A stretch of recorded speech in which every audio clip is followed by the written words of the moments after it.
bury a child. A mother should have to bury a son. Mothers are not meant to bury sons. It is not in the natural order of things.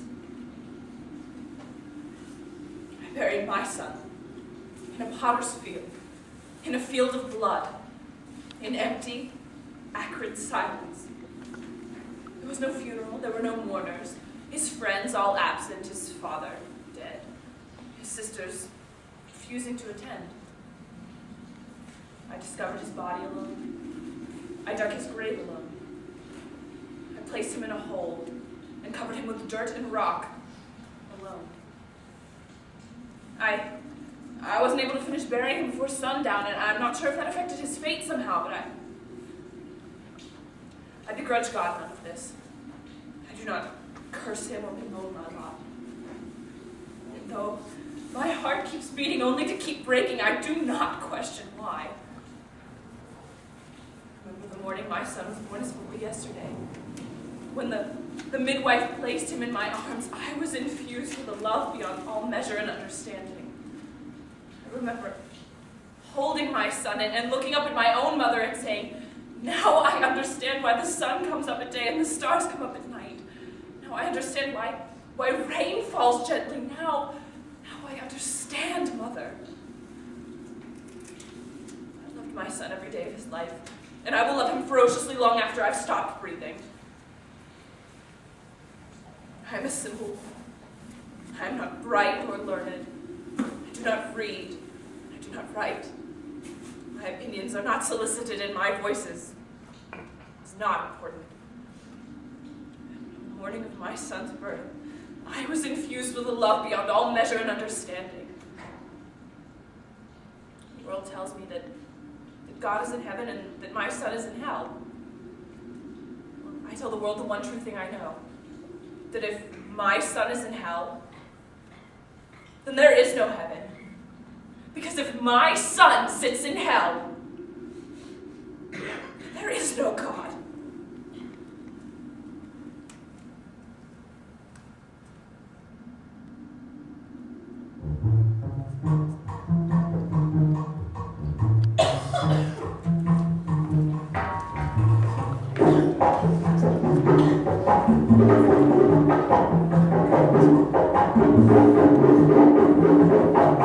Between heaven and hell, there is another place.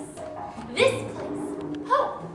Hope is located right over here in downtown Purgatory. Next case. Now, Purgatory, contrary to popular belief, has plumbing and bodegas, and they even got a movie theater and a little park where people can walk their dogs at. Now, Hope, it ain't got none of that. And it definitely don't smell good. Next case, bailiff. I worked here in Hope for 2.5 years. That's how I got these wings. And I wouldn't trade nothing for these wings. I can fly with these wings. At night, I fly down to Earth and I watch my littlest baby boy sleep. He's 7, and he's got a picture of me on his wall, right in between Shaquille O'Neal and the Incredible Hulk. Then, I go fly uptown to the window of my oldest baby girl's house, and I watch my grandchild Littleman sleep. When I get back to heaven, I tell my husband Delane all about it. Delane don't like to fly, but he likes to hear the stories. And he likes how I look like when I come home from Earth all windblown. Now Hope, it changes with the times, but it stood always as God's gift to the last of his children. It is said that every civilization rearranges the cosmic furniture differently. In biblical times, Hope was an oasis in the desert. In medieval days, a shack free of plague. Today, Hope is no longer a place for contemplation. Litigation being the preferred new order of the day. Where's my damn bailiff? Here, sir. Call the next damn case. Yes, sir. God in the kingdom of heaven and earth versus Orsini the Implacable. Motion to appeal. Denied. Next case. God in the kingdom of heaven and earth versus Henry Wayne Masters. Nope. God in the kingdom of heaven and earth versus Benedict Arnold. Oh, hell no. God in the kingdom of heaven and earth versus Judas Iscariot. Judas Iscariot. Who brings this crap before me? Your Honor, my name is Fabiana Aziza Cunningham. Never heard of you. I live in Repertory. Well, you should have kept your legs closed. Motion denied. Next case. Your Honor, I have a writ signed by St. Peter at the gates of heaven. Next case. But I have a writ. She has a writ, sir. Excuse me? Just saying, the lady, she's got a writ, so... How about we set up a little signal between the two of us, okay? Okay. Good. Now when I come to court, dressed as Ethel Merman in a one-piece bathing suit, that'll be my signal to you that I want your opinion. Yes, sir. Good. Now call the next case. But what about the writ, sir? What is your name, bailiff? Julius, of Outer Mongolia, sir. Your work release is Repertory, right, Judas? Yes, sir. Want to get to heaven someday? Eat fried chicken, mashed potatoes, feel the sun on your face? Very much so, sir. Then call the next case. Yes, sir. Good. Have a lot of fun. Thank Next you, case. sir. But like the writ, sir. Bailiff. Your Honor, if I may. Who speaks before me? Yes, it is I, Yusuf Akbar Aziz al-Nasr Gamal el-Fayumi. Who the hell are you? An attorney, great sir, willing and able to prosecute the sham of the case and defend the gates of heaven and the kingdom of God against this big shenanigan of a so-called writ. Look no further, Your Honor. Yusuf Akbar Aziz al-Nasr Gamal el-Fayumi is a beacon for justice. A beacon, eh? May I approach you? The bench, not me. The bench, of course! And it is a lovely bench, splendid and sturdy like the great derriere that rests upon it. Your Honor, I received wind of this so-called writ several weeks ago, and I have been preparing night and day to refute the allegations it contains. Your Honor, let the record reflect I have no opposition to Mr. Al-Fayumi here. Speak when spoken to. Do not bait this great man, lady. He presided over the appeal of Attila the Hun when you were nothing more than a cheap shot of whiskey on your first great-great-grandfather's unpaid bar tab. Well said. Forgive the outburst. You got a license to practice, Mr. Alpha Hita? A license. A license! Yes, absolutely! Submitted for your most scrupulously discerning approval, most eminently great sir. Sir, his name's El Fayumi. What? You call him El Fajita. Just give me my glasses. You're wearing them, sir. My other glasses. Oh. Here, sir. Most worshipful Lord and Master. Very tiny problem. My license. I seem to have left it in my other suit. I could rush back to hell and retrieve From it. hell, are you? Temporarily detained. A problem with my papers. Sure about that? Absolutely, Your Grace. I attribute the mix-up to the Americanization of the afterlife. Completely understandable in lieu of recent events. You're damn right. Yes, Your Honor. As are you, great sir. Cunningham, let me see this writ. Here, Your Honor. You have great legs, Fabiana. Free for dinner, perhaps? Cunningham, this writ is garbage. Your Honor, my client. Your client is Judas Iscariot. Your client sold out to some god for Christ's sake. Your Honor, that has no bearing on Judas Iscariot committed one unforgivable sin. Everybody knows The sin of despair! And then, he did the world a favor and hung. From the olive branch, the coward! Next case. Your Honor, that writ you hold in your hand is signed by St. Peter. Yeah? Well, I know Peter, and he's prone to error, believe me. And he's right. Rash! Absolutely! A little place called the Garden of Gethsemane ring a bell, Fabiana? When the authorities came to arrest Jesus, after your client sold him out with a kiss, what did Peter do? I know what he did. Well, know it again! Peter took out his sword and started chopping off the ears of the authority. Can you imagine? Jesus had to correct him, put the ears back on. It was a big mess, really. Next case. Your Honor. Come, Fabiana. Dinner and a sensual massage will soothe you. Your Honor, I cite Beatitudes in Kierkegaard. I cite Christ on the cross. I cite my foot in your ass, Cunningham. I cite Hegel. Within every idea, thesis, is contained its contradiction, antithesis, and out of that struggle is created synthesis. Synthesis, Your Honor, the union of opposites, their interdependence and their inevitable clash, producing what's next, what must be revealed. God's perfect love versus God's rightful justice equals what, Your Honor? Out of my courtroom! The synthesis of love and justice can produce only mercy and forgiveness. If the just God sits in heaven, it could fall no other way. Next case. Your Honor. Next case. Next case. Next case. Next case. Crazy Mick bitch. All right, people, cue them trumpets and them dancing camels.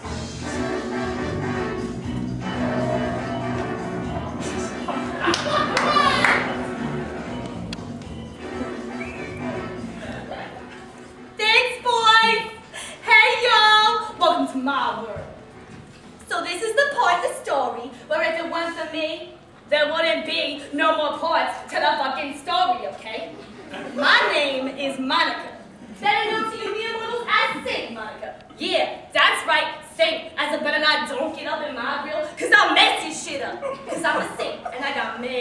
connects, okay? You ever drove down Santa Monica Boulevard?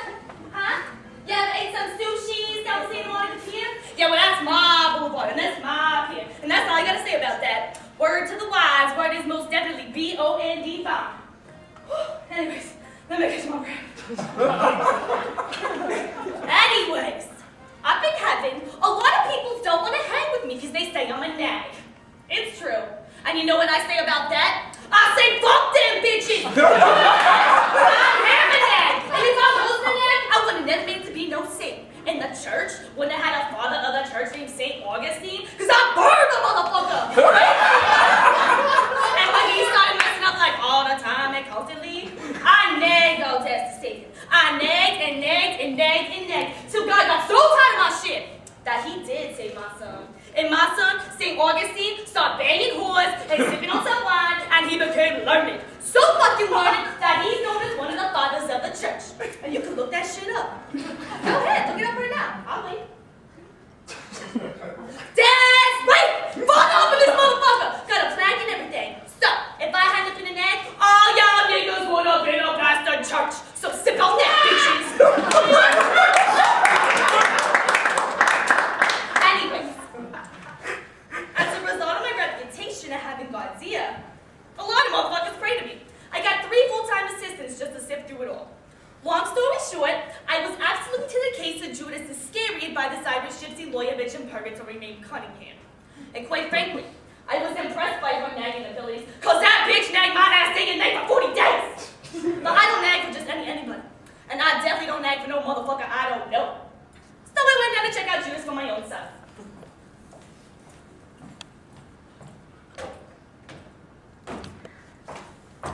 He looked fucking retarded! He wasn't talking nothing. He didn't seem to hear me, and I am not someone who has a problem expressing myself.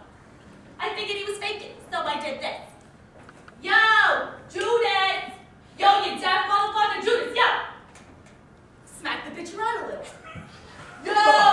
Holy Carla! Wake the fuck up! Then I started snapping on his ass. Yo, Judas! You gotta change from 30 pieces to silver, motherfucker.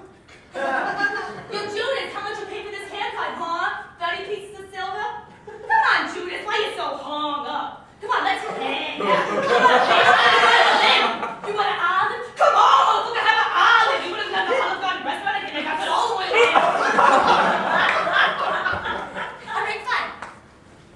What do you say you and me go down to the bar and, betray some motherfuckers? I know. So now, again, then we can betray today. All right, fine, we can just hang. Get it? Hang. Get it? Do you get it? What's the matter? You hungry? You want some supper? Come on, motherfucker, have some supper. Just one last supper. What do you say? I couldn't break it. So I sat down next to him. I sat with Judas Iscariot for 3 days. On the 3rd day, something happened. While I was resting my vocal cords, I saw something unexpected. I saw a single tear fall out of Judas's eye. Just one. And when it hit the ground, I saw that it was red, like a ruby. I looked into his eyes like this. He couldn't look at me. Or he looked through me. I couldn't tell. His eyes was empty. He barely breathed. He was like a catatonic statue of a former human being. And I detected sadness in him. Paralyzing, immobilizing, overwhelming sadness. His sadness ran through him like a river that had frozen up and died, and no one lived in no more. After a while, I didn't know what else to do, so I thought I'd just hold him in my arms for like a minute, warm him up a bit before I left.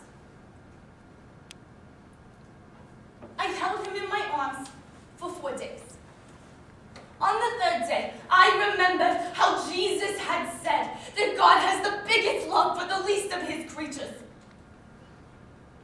And Judas Iscariot, he was the leastest creature I had ever seen. On the 4th day, Judas dropped another single tear. It was clear-colored this time, in a evaporated into the earth on impact. He trembled briefly and then froze up again. I had seen enough. I took off my outer garments and left them for him so he could smell something human. I collected my tears in a bucket and poured it on his face so he could taste the salt.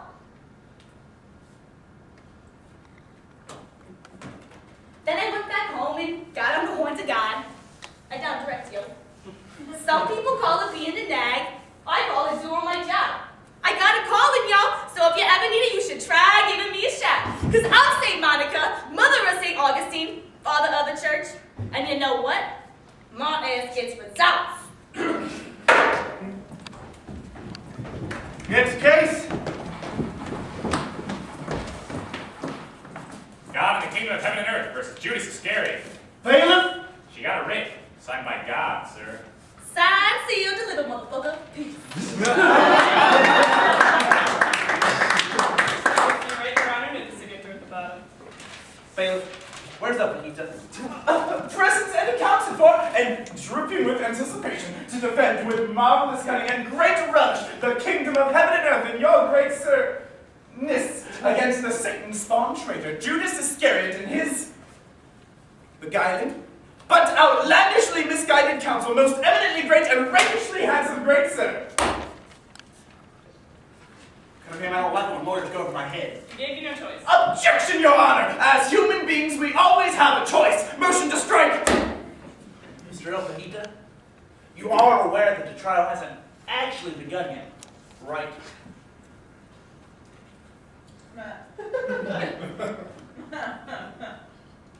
Yes. Of course. I knew that. I was merely,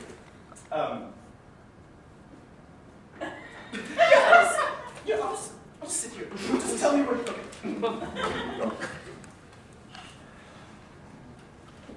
Fabiana Aziza Cunningham. Is that right? It is. So where's the red hair and freckles then, Cunningham? My mother was a Romanian gypsy who settled in Vinegar Hill in Harlem in the 1960s. Your father? A local parish priest. Huh. Got more than his palmer, did he?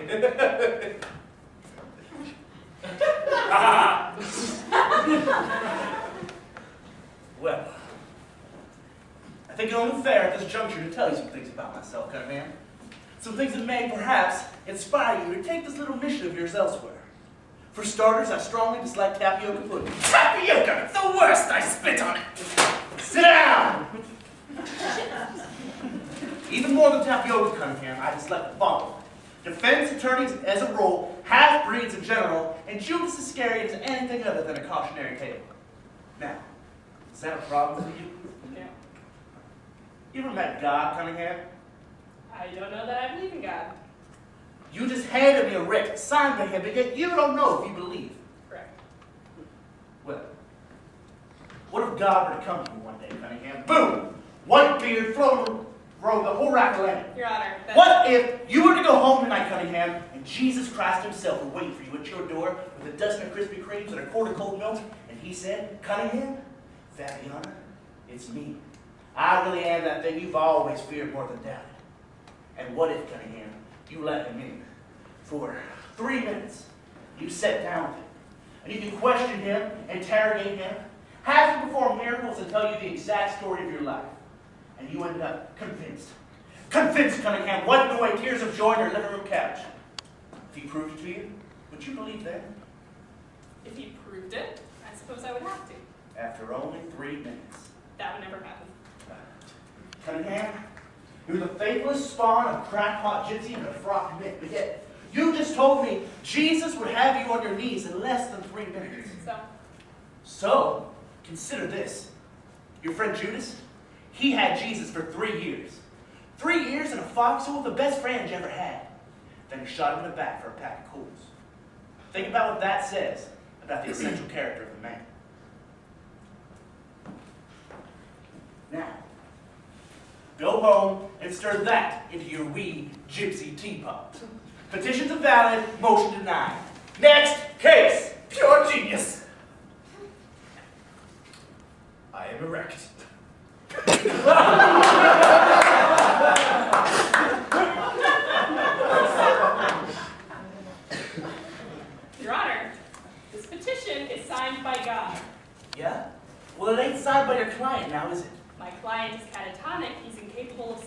he's catatonic, then how do you know he wants an appeal in the first place? Who wouldn't want to appeal eternal damnation? Someone who is well aware of self-inflicted erosion of the capacity to be filled by grace. Someone too prideful to ask for forgiveness, even in the face of the fiery furnace. Or maybe he don't bother asking because he knows he don't deserve it. Your Honor, the only person who needs forgiveness is the one who doesn't deserve it. Then let him ask! I'm asking for him. Out of my courtroom! May God have mercy on your blasted, arrogant soul. Get thee back uptown, stop your rebel rousing, and get home. Because you ain't gonna get to heaven by trying to dismantle the natural order of things the good Lord has so thoughtfully put together. Your Honor, are you a citizen of heaven? Bailiff, remove this woman. You live here with us. You know no more about God's law than anyone else in this court. My papers are pending. I'll be up there any day now. Your papers have been pending since 1864, Your Honor. That's over 140 years. If there's an insinuation at the end of that statement, Cunningham, I suggest you don't make it. Not an insinuation, Your Honor, but a question. If the truth really does set us free, then what is it, Your Honor, that is progressively precluding your capacity to respond to the call of that truth? Because 146 years suggest to me that you're moving not closer, but farther and farther away from it every day. What does Judas Iscariot have to do with my truth, Cunningham? I didn't hang myself from some olive branch. Not from an olive branch, Your Honor, but on a battlefield in northern Georgia in 1864, Alatoona. And the tree was oak, I believe. Your Honor, I have to wonder what your honest answer will be when you are someday asked how different you are now from that day that you died. Tomorrow morning, 9 a.m. Does that work for you? It does. Put it in the docket. Doc? Just write it down. Anything else? Fabiana, Aziza, Cunningham. No. Good. Next fucking case! Fear not, your grace.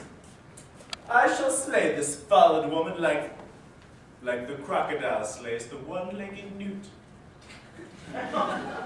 Next case! Next case! Next case!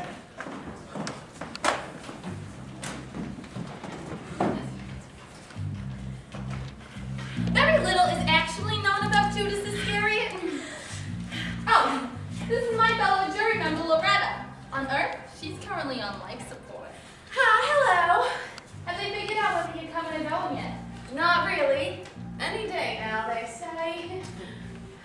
Say, Loretta, you smoke cigarettes? Well, I'm not unconscious on a respirator. Yeah, but, you got one for me. Maybe in my clutch.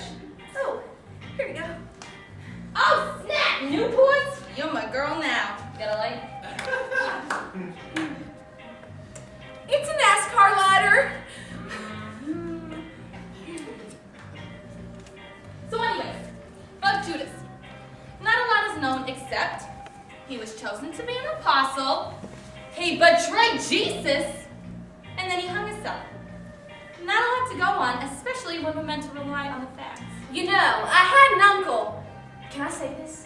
Go ahead.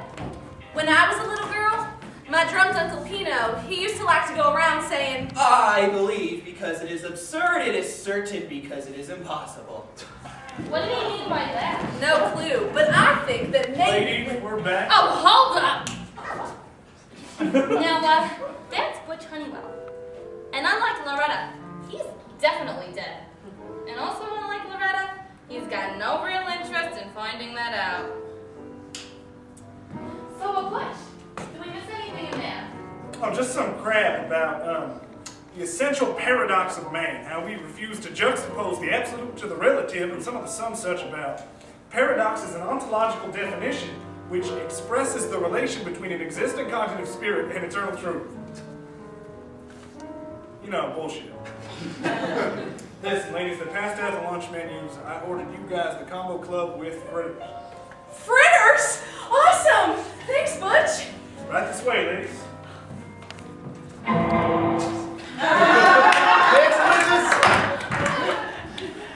Yes, great twice, sir. Prosecution now calls Henrietta Iscariot, mother to Judas Iscariot, to the stand.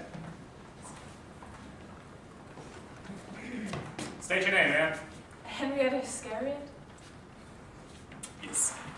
Mrs. Iscariot, good day to you. Oh, good day. Yes. Well, Mrs. Iscariot, I can't help but notice that you are a very well-built woman. Would it be fair to say that your cup runneth over?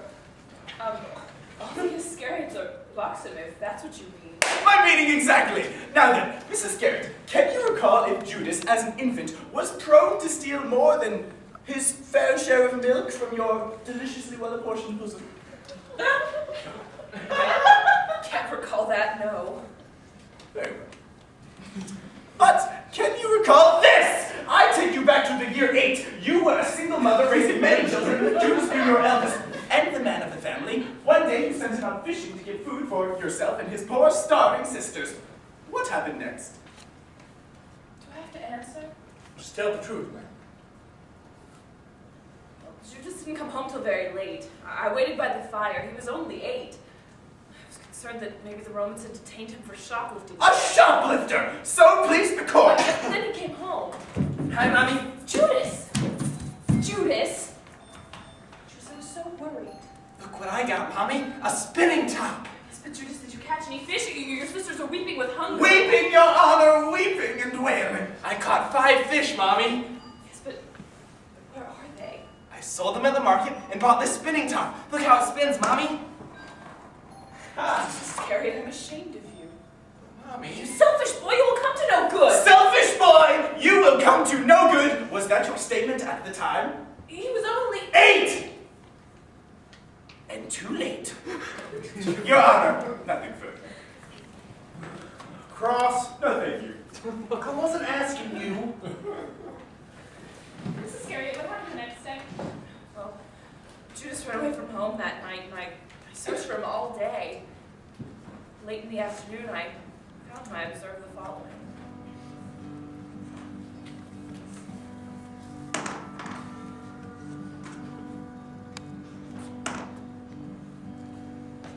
Hi.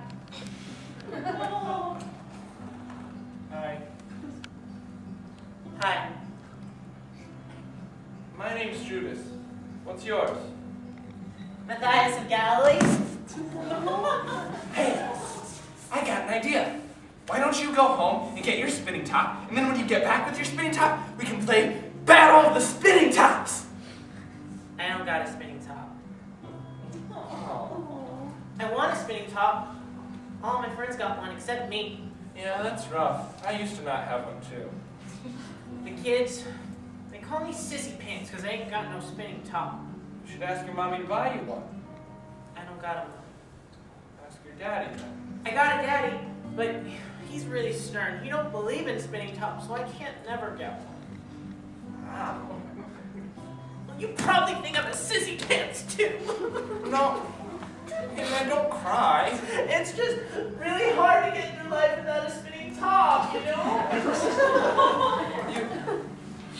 You want to try mine? For real? Here. This is a really cool spinning top, Judas. Nobody in Galilee's got a spinning top like this one. I picked it out myself. Oh, your father must really love you to give you a most definitely dope spinning top as this. My father's dead. What? The Romans killed him. Yeah? The Romans, they took all our goats last month. Now we don't have any money for nothing, even food. So my father makes me go to the butcher to ask for bones for my dog. But I don't have a dog, and the butcher knows I don't have a dog. But he gives me the bones anyway because he takes pity on me. Then I bring the bones to my father and he makes a soup with them, but it tastes really bad. And then my grandmother says that my father's pride is wounded because we ain't got no money, because the Romans took all our goats and that's why everything's all messed up and I can't have no spinning top or nothing. Uh-oh. What? I better go. I have to be home by 6. My father's very stern. Oh, okay. Thanks for letting me play with your spinning top, Judas. Maybe one day my daddy will get some more goats, and then I'll get a spinning top, and I can come back, and we can play spinning tops, and we can play spinning tops and stuff. This was fun. Sad boy started to leave, and then Wait. Here. What? You can have it. I can have your spinning top? Yeah. For real? Yeah. Oh, wowie, zowie, dad! Thanks, Judas.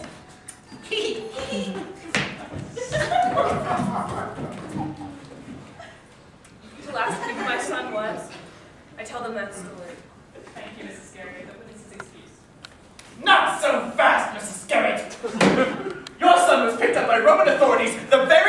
day for stealing a blind man's staff. A blind man's staff which he later pawned to Omar the baker to buy, it says here, cotton candy and a royal blue spinning top, correct? Is that correct? Is that correct, Judas Iscariot? I can't recall, it was so long ago. Speak into the microphone! There is no microphone. This is true. Your Honor, we have reason to believe that the staff-deprived blind man in question was later run over by a rabid Judean camel. Here is the death certificate. No further questions. Next witness. Yes. Great, handsome sir, prosecution now calls the incomparable Mother Teresa to the stand.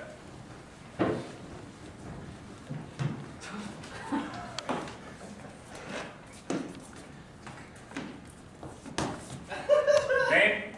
Did you say something? Name. What? Your name, please, ma'am. Oh, jeez. 10:45, okay?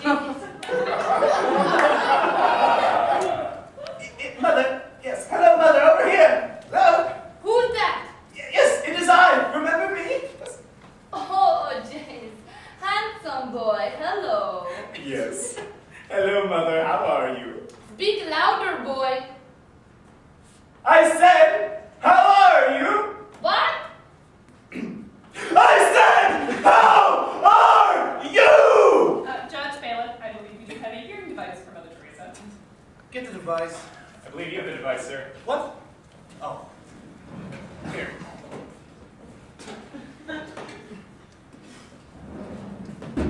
Ma'am, put these on. Ma'am. What? Sorry, ma'am. Thank you, giant man. Yes. Hello. Mother, can you hear me now? Jeez. How about now? Jeez. How was that? You are tricking me, no? Yes. Yes, I was tricking. Yes.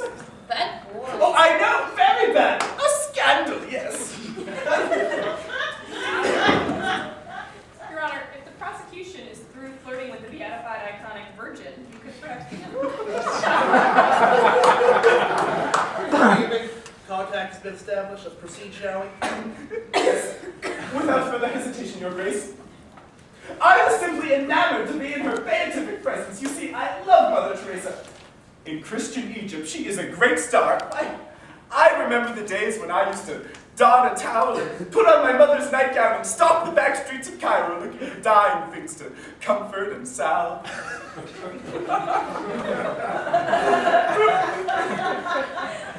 Mother, I love you, really. You are the oasis. You are the light.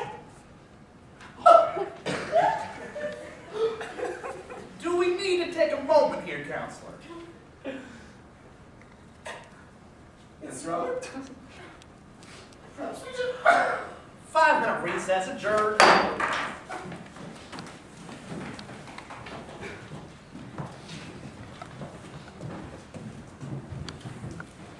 My name's Matthew. Peter. They got a basilica named after me in Rome, which is ironic, because back in the day, if you even mentioned the word Rome to me, I'd probably beat you with a stick. I even had a standing rule in my fishing boat. Talk about Rome, and your ass can swim home alone. Now, I had to have these rules laid down kind of strong, because my brother Drew and all his friends, they like to waste their time talking about overthrowing Rome and the coming of the Messiah instead of focusing on the task at hand. And I'd always be like, look, fellas, unless your Messiah gonna come down here and help us catch some fish, y'all better shut the heck up and put your undivided focus on these damn nets. Then one day, Drew didn't turn up for work, but he come running up to me at the shore at the end of the day talking about, this is Jesus, bro, he's the Messiah. I ain't gonna fish no more, I'm just gonna follow him.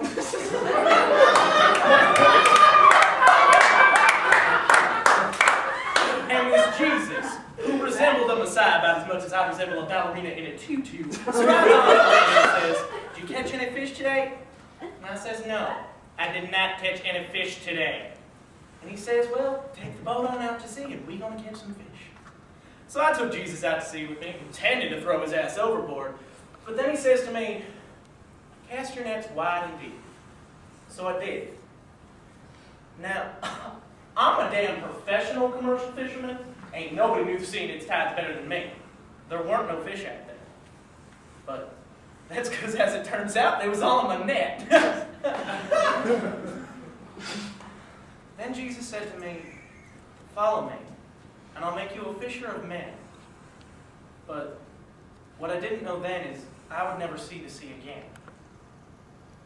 My name is Matthew. I was a Jewish tax collector for the Roman Empire. My job was to take the food out of your mouths and see it shipped off to Rome. Roman tax was exorbitant and non-negotiable. If you had 6 geese, I took 3. If you had a flock of sheep, I took 50%. If you had 1 sheep, I cut that sheep in half. And if you had a child, if you had no sheep, I took a child. Your child. And I had him or her sold into slavery to pay off your debt to the emperor. This isn't a made-up story. This is history. This is fact. We were a conquered nation, and I was a traitor to my people. I was a Jew stealing from Jews, and according to our laws, I was a sinner, a traitor, unclean, unfit to be gazed upon. That's who I was. I hated your ass to look at it. I was Jew, Peter, as a dumb, ignorant fisherman. Oh, and I looked at you, Matthew, as something I can't say in mixed company. I was a scumbag. True that. I was a scumbag. It was against the law to look me in the eye.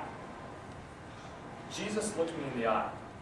That's all he did. He looked me in the eye and he said, "Follow me."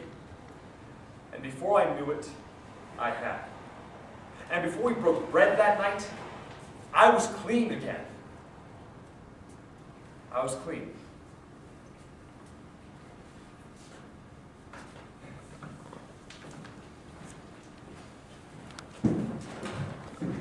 Elphie, are we ready to proceed? Yes, Your Honor. Forgive me this day.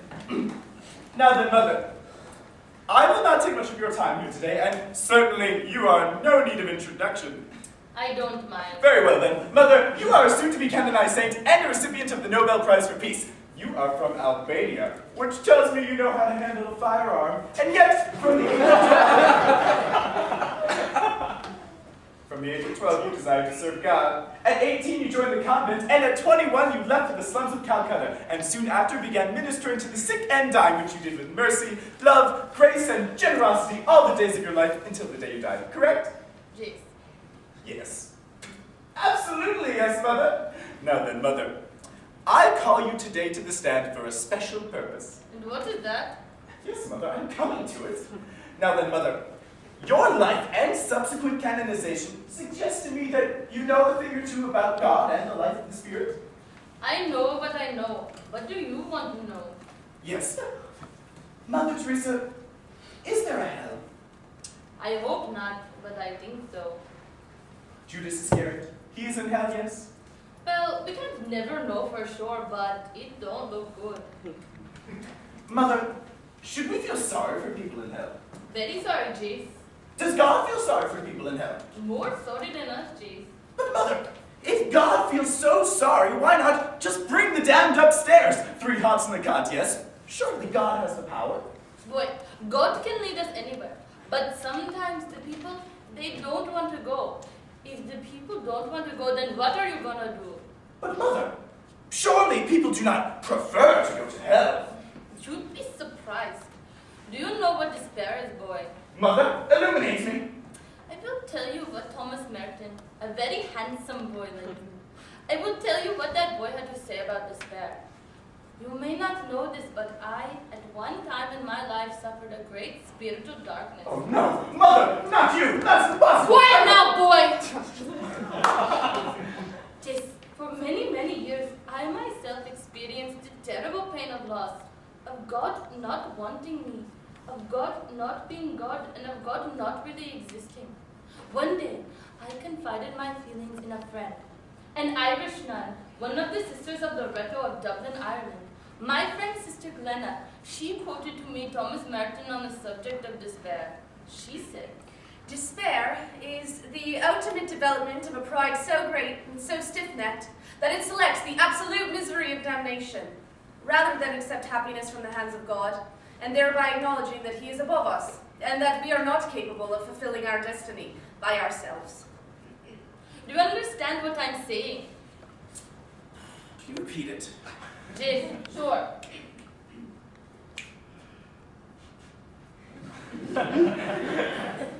Despair is the ultimate development of a pride so great and so stiff-necked that it selects the absolute misery of damnation, rather than accept happiness from the hands of God, and thereby acknowledging that he is above us, and that we are not capable of fulfilling our destiny by ourselves. Yes, I think I see. Judas, he succumbed to despair. The music of God's love and grace kept playing, but he made himself hard of hearing. Like me, no. I need this earphone device to hear you. Without it, I can hear nothing. Judas, he threw his earphones away, and that is very sad. But that is what he chose, and that is what happened. But Mother, couldn't God have just obtained a megaphone and simply shouted instructions into Judas's ear? But one must participate in one's own salvation. In order to hear, one must be willing to listen. If you turn off God, you are saying, I know better than you. No good, boy, no good. No good indeed. Mother, you are a ravishing delight, and I thank you for your astute and expert testimony. Cross. Mother Teresa, upon receiving your Nobel Prize, did you say to the world, quote, the biggest obstacle to global peace in the world today is abortion? Yes, I said that. Do you actually believe that? Yes, I do. You accepted large cash donations from the Duvalier family in Haiti, correct? Yes. Duvalier being a dictator who murdered and stole from his people? He gave, I took. Blood money? No, cashier's check. You also accepted money from Charles Keating, the savings and loan scam artist who robbed American citizens of billions of dollars. For the poor, I took it. You got $5, I take from you too. You opposed the Vatican II reforms, which, among other things, called for a long overdue official condemnation of anti-Semitism as it relates to the death of Christ. Did you oppose Vatican II, Mother Teresa? Yes. You blamed the wars of the world on abortion, took blood money for murders and thieves, and opposed taking a stance against anti-Semitism. I'm having trouble understanding why we're supposed to consider you an expert on anything having to do with the spirit. Oh, jeez. Yes. Then maybe you better figure it out. I had 2 abortions, Mother Teresa. How do you feel about that? I will pray for you and your children. I don't have any children. Not anymore, and that's terrible. Mother Teresa, if abortion is so terrible, then how come I'm not in hell? I don't know. Did anybody tell you you weren't? Must be nice to have all the answers. Must be hard to have only questions. Well, I can live with my questions, Mother Teresa, but if you can live with those answers, then I would say that your place is not in heaven with the saints, but with the rest of the dinosaurs living in the Stone Age. Nothing further.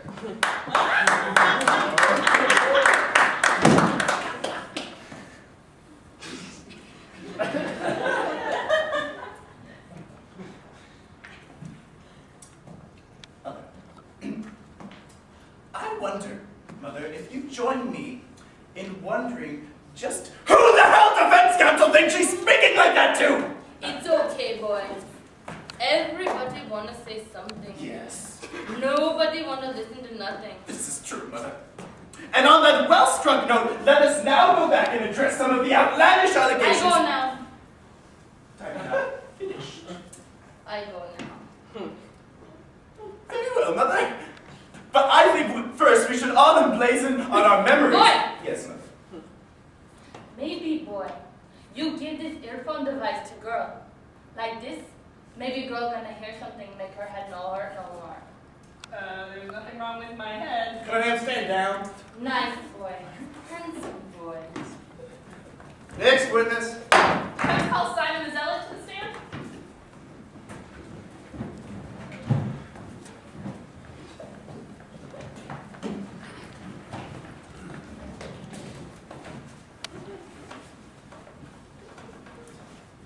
Name. Simon the Zealot. You were one of the 12 apostles, Simon, correct? Yeah. And you were a zealot. Yeah. Was Judas Iscariot a zealot? Well, he didn't go to the meetings or nothing, but yeah, he's pretty much a zealot if you ask me. Zealots being Jews seeking an end to the violent oppression of Roman occupation, correct? Actually, not exactly, no. Are you saying the Zealots were in favor of the occupation? Not at all. We hated the Romans. Absolutely. We wanted their pagan asses at the curb running and bloody. Well, we were also opposed to any Gentiles in Palestine. Greek, Roman, whoever. What else was really about was promoting a strict adherence to Mosaic law. Mosaic law meaning? The law of Moses, the Torah. See, that was the whole bag right there, miss. Get rid of the bad seeds, unite the people under the holy law of God. Basically, we were the street version of Caiaphas the Elder. Except we had knives and shit. We thought Caiaphas was soft. Soft how? With the Romans, he was a bit of a politician, you know? And what was life like under Roman rule? Where you from, miss? New York. Okay. Imagine New York was taken over by, like, violent, devil-worshipping cannibals. Spit on your laws, stole your money, took your women and children and slaves, put giant swastikas on all your bridges, tunnels, libraries, civic institutions. And anybody that complained about it got nailed naked to a piece of wood in Times Square, left to be eaten by rats, shit on by pigeons, till the weight of their body asphyxiated themselves to death. That's what it was like. You thought Jesus was going to change all that, didn't you? We all did. Change it how? Throw him out. That's what the Messiah was supposed to do. But he didn't do that, did he? Nah. And yet he was capable of it, wasn't he? You had seen him perform miracles, raise people from the dead. It was a bit of a conundrum, yeah. Were you at the disturbance at the temple? Yeah. What did you think about that? You kidding? I loved it. Judas too. We all did. We thought it was on, you know? On meaning? The beginning of the revolution. But it wasn't, was it? Nah. What happened after the riot at the temple? Jesus had us all retreat to this house, and he's like, I'm gonna die soon, so let's just chill. That must have been very disappointing. It was confusing. I mean, whacked out shit, man. One minute Jesus is beating infidels down. I'm talking fists and whips. Jesus was whipping ass, knocking out teeth, screaming he's gonna tear down the temple. The next minute, he's all passive. Well, like, we invested 3 years in this guy. Now all of a sudden he's gonna lay down? Didn't seem to make no sense. Simon, why do you think Judas Iscariot turned Jesus into the authorities? I think personally that Judas was trying to throw Jesus into the deep end of the pool, make him swim. Judas was testing Jesus. Not testing, because we all knew Jesus had mad skills to pass a test. What then? Listen, I know Judas pretty good. We was pretty tight on kind of, our politics and whatnot. What I believe is this. Judas knew that if the Romans grabbed up Jesus, that Jesus would have to act.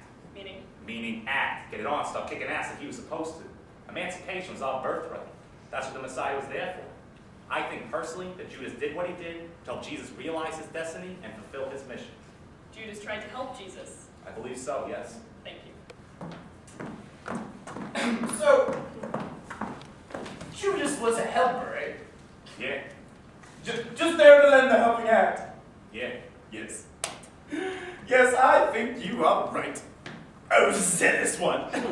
Because I know that, for me anyway, if my best friend were to sell me out for a roll of quarters, causing me to be beaten, whipped, gouged, and mangled, and then strung up to be baked by the hot Judean sun until I resembled a shriveled-up bearded Frankfurter, why, yes, I'm sure my first thought as I gasped for air and bled to death would be, really, that Judas, what a helpful guy! I must remember to send him the thank you note! Simon the Zealot, let's talk turkey. Judas was your friend, yes? Yeah. Got the same beliefs? Yeah. Thought the same way? Yeah. Shared the same opinions? Yeah. Wanted the same things? Yes. Wanted them desperately? Yeah. Yes. So then why, Zealot? Why did you not do like Judas did? If you believed what you believed and thought what you thought, why did you not join Judas or turn Jesus in on your own? Can you explain me this? I don't know. Protecting a friend? That is admirable indeed. Zealot, Jesus never said his mission on earth as Messiah was to overthrow the Romans, did he? Not exactly, no. You wanted it to be the mission. You even thought it was the mission, but it wasn't really the mission, was it? I guess not. Simon, how is it that you came to understand that violence wasn't part of Jesus' mission, but Judas never did? I couldn't say. Answer me this. Zealot, what was your inner life like before meeting Jesus of Nazareth? And I don't think I need to remind you to be honest here, do I? Nah, I was consumed with anger. Jesus saved my life. Man of zeal! Final question. Do you believe, as it says in the Bible, that God created man in his own image? I do. Of course you do. And there, Zealot, lies the answer to one of my previous questions. The difference I posit between you and Judas Iscariot is that you accepted that you were created in God's image, but Judas tried to create God in his own image. God as earthly avenger, and that was not God's way. And even though you were scared, Zealot, even though you were confused and angry and hurt. Still, you chose to obey God, didn't you? I guess I got lucky. Luck indeed. Simon the Zealot, there is something beautiful about you, and that is your modesty. You are a God-fearing man. Go now! Be free! Jesus never proclaimed himself to be God, did he, Simon? Nah, I never did. What did Jesus say to Judas at the Last Supper? He said, do what you gotta do. Sounds like Jesus approved. Maybe. But if you were Judas, Simon, and doing what you had to do ended up getting you thrown into despair and hanging from a tree and sent to hell to live in misery and infamy in perpetuity, if you were Judas, Simon, wouldn't you have kind of maybe wished that Jesus had said something else instead? Yes, counselor, I very much would have. Would it kind of make you feel like you got fucked? Objection! Language! A foul mouth is a dirty bird. I withdraw the question. I would have felt like you said, though. Thank you, Simon. Nothing further. Next witness. Most Reverend Senor, with your magisterial permission, prosecution now conjures Satan, Prince of Evil, to the stand.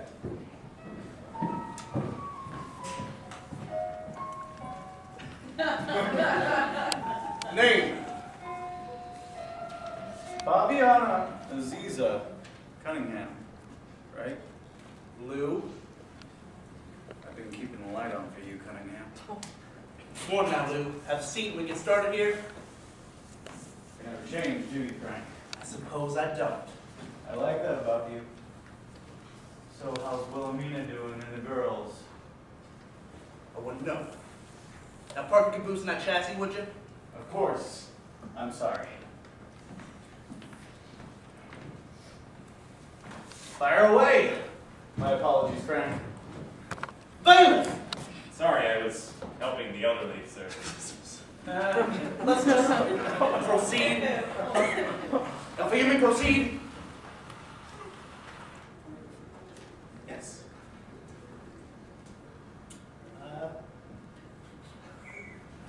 Yes. Hi. Yes. So, how are you today, Satan? Well, a long night, but no regrets. Oh. A late parting with the decadent and debauched? Oh, God, does it show? No, not at all. Boy, I tell you, I could hardly make it through my double session Pilates this morning. If it weren't for the good genes, I'd be a raisin with tits and a perm. Yes. Well, Satan, you look very good. Sincerely, Satan. You have an excellent physique. Oh, thank you. So do you. Oh, thank you. Yes. I make exercises. That's heavy disc. No horns and tails today, Satan. No. At the dry cleaners, I suppose. Yes. Yes. Yes, I must say, claimer of the damned, your candor is quite refreshing. As is yours. Oh. Thank you.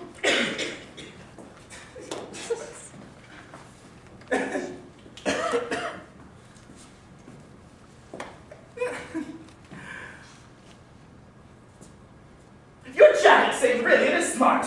You like it? Beautiful. Armani? Gucci. Gucci! Yeah, elegant, very nice.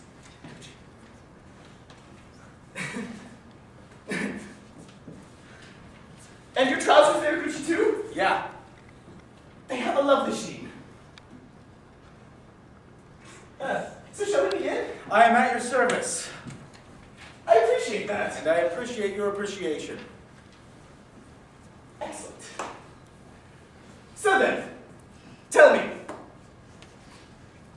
Dark One, did you ever have any conversations with Judas Iscariot prior to his selling out of Jesus Christ? No, I did not. Sure about that? Quite sure. Never entered into him, as I believe St. Luke's Gospel puts it? Nope. And again, you are more or less certain of that. Ask my maid squeeze Sheila. If I had entered into Judas Iscariot, trust me, you would have felt my considerable presence, if you know what I mean. Yes. Yes. You and Jimmy Woods. I've heard the rumors. Yes. So, then, Satan, it would be fair to say that the devil didn't make him do it? Absolutely. Unless, of course, there's some other devil running around here I don't know about. Oh! I'm just saying! Another devil! That's ridiculous! Satan, that's very funny. I'm just saying that's... okay. So then, Satan, you did nothing. Nothing to sway Judas Iscariot towards selling out of his leader and Messiah, Jesus of Nazareth, Prince of Peace. Correct. Not even a tiny nudge. Honestly, he didn't require nudging. Judas was sort of a gimme. It happens like that sometimes. Oh, a gimme, yes. A bad seed. Yes. So then, how about after he performed the deadly deed? Did you speak with the Savior betrayer then? I talked to him, yeah. Care to share? Not a problem. I appeared to Mr. Iscariot at Bathsheba's Bar and Grill shortly after the night in question. I was actually in town for a guy named Abdul Matzi Hatton, but he never showed. When I encountered Mr. Iscariot, he appeared to have already taken full advantage of the happy hour.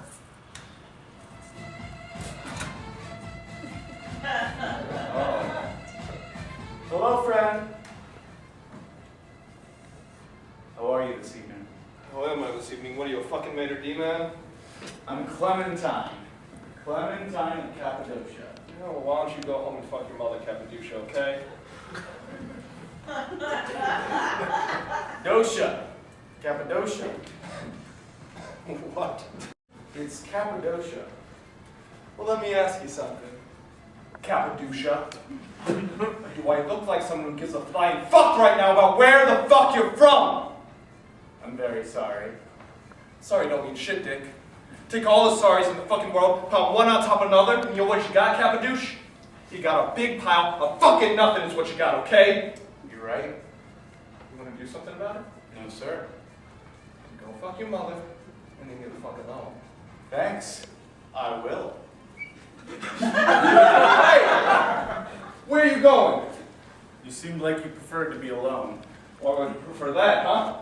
What are you saying? I look like some kind of lone wolf? Like a fucking piranha, bro? You mean pariah?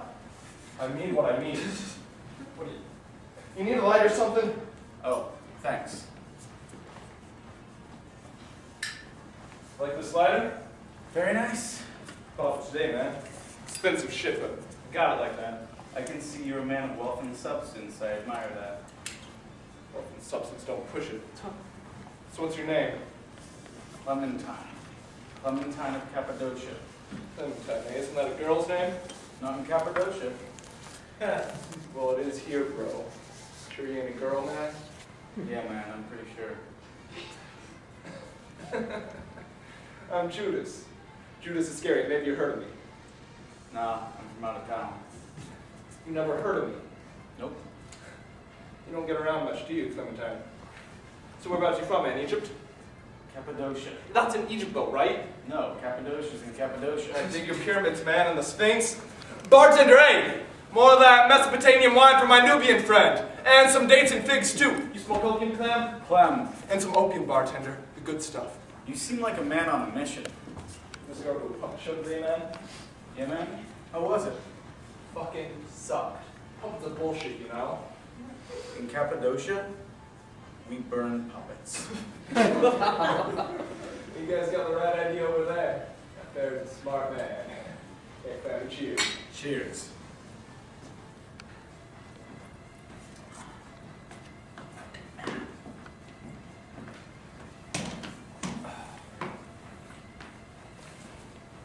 Whoa. That's a nice shirt. What you pay for it? 2 pieces of silver. 2 pieces of silver? I'll give you 5. Here you go. Switch shirts with me. I'm rather fond of this shirt. Come on, switch shirts. Switch shirts. Buds now, friends and shit. I'll let you be my wingman. Get you laid, bro. A nice brunette. 2 brunettes and a eunuch. Come on, straight. Okay. He was so drunk, he didn't even notice my unmistakably satanic stench.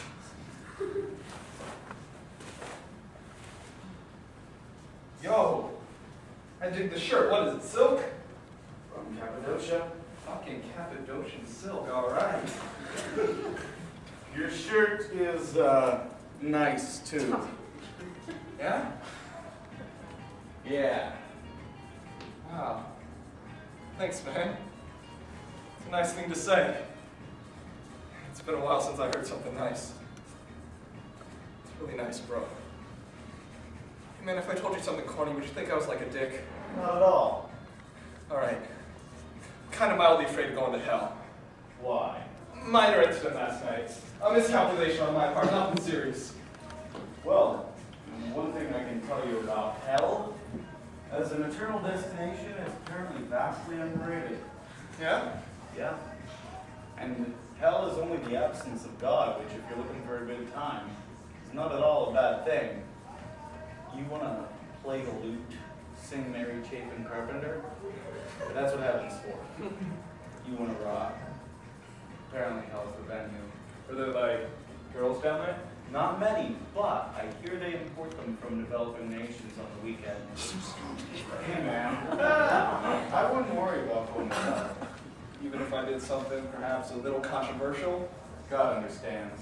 Yeah, but don't choices have, like, consequences? Come on, you really think we have a choice? Well, don't we? Okay. Did you pass by that filthy, stinking, fucking disgusting leper on your way in here tonight, man? Who? Freddy? Yeah, Freddy.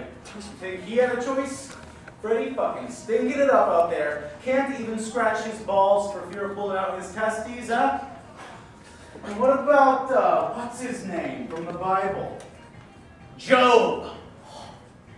Don't you think that if Job had a choice, he would have been like, all right, God, I get the fucking point. Yeah, but Job did say that. Yes, he did, Judas. And what happened next?